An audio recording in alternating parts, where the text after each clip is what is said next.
Tinatago ito ng mga tubero sa iyo. Nang natuto ako, wala nang ganitong problema sa bahay. Karaniwang ginagamit ang bagay na ito para sa baradong inidoro. Pero hindi ito epektibo kung sobrang barado ang inidoro. May ibang gumagamit naman ng kumukulong tubig. Bukod sa hindi ito gumagana, delikado pa. Kaya huwag mo itong subukan. Sa video na to, ituturo ko ang epektibong paraan ng pag-unclog. Gamit lang ang isang plastic bag. Tama, ganun lang kasimple. Una, patuyuin ang inidoro gamit ang toilet paper. Gawin din ito sa takip. Pagkatapos, ilagay ang plastic bag sa paligid ng inidoro. Siguraduhing matibay at walang butas ang bag. Ihabang mabuti para masakop ang buong ibabaw. Sunod, ibaba ang unang takip at iunat muli ang bag. Napakahalagang mahusay na nakaunat ang plastic bag. Gawin ito gaya ng ipinapakita ko sa video. Ngayon, umupo ka sa takip para mag-apply ng presyon.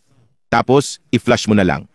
Ang pagbubuklod sa plastic bag ay lumilikha ng malakas na vacuum dahil sa puwersa ng flush.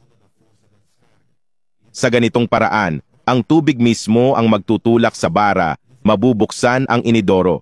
Tingnan mo, ang galing, nabuksan na. Ngayong alam mo na kung paano bumuka ng inidoro, turuan kita ng paraan para maiwasan ang bara at mabango ito. Una, hatiin mo ang isang lemon. Sa isang lalagyan, maglagay ng 3 kutsara ng sabon na pambahay. Pwede mong gamitin ang gusto mo. Tapos, magdagdag ng 1 kutsara ng asin. Ngayon, pisilin ang lemon na hiniwa natin kanina. Mas maganda kung ganitong klase ng lemon ang gagamitin. Mas maasim kasi at mas epektibo. Dagdagan ng 1 basong tubig at haluin ng mabuti. Tapos na. Para madaling gamitin, ilagay ang lahat sa spray bottle. Kung walang spray bottle, pwedeng gumamit ng bote na may butas sa takip. Ilagay lang ang timpla sa buong inidoro at kuskusin. Ganito mapapanatili mong malinis, mabango at walang mantsa ang inidoro. Mas epektibo ito kaysa sa ibang produktong nabibili sa tindahan. Ayun na yun. Sana nagustuhan ninyo. Kung nakapanood ka hanggang dito, mag-comment ka.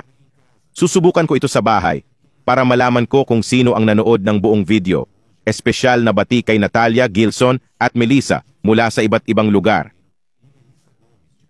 Salamat sa pag-follow at pag-comment sa mga video.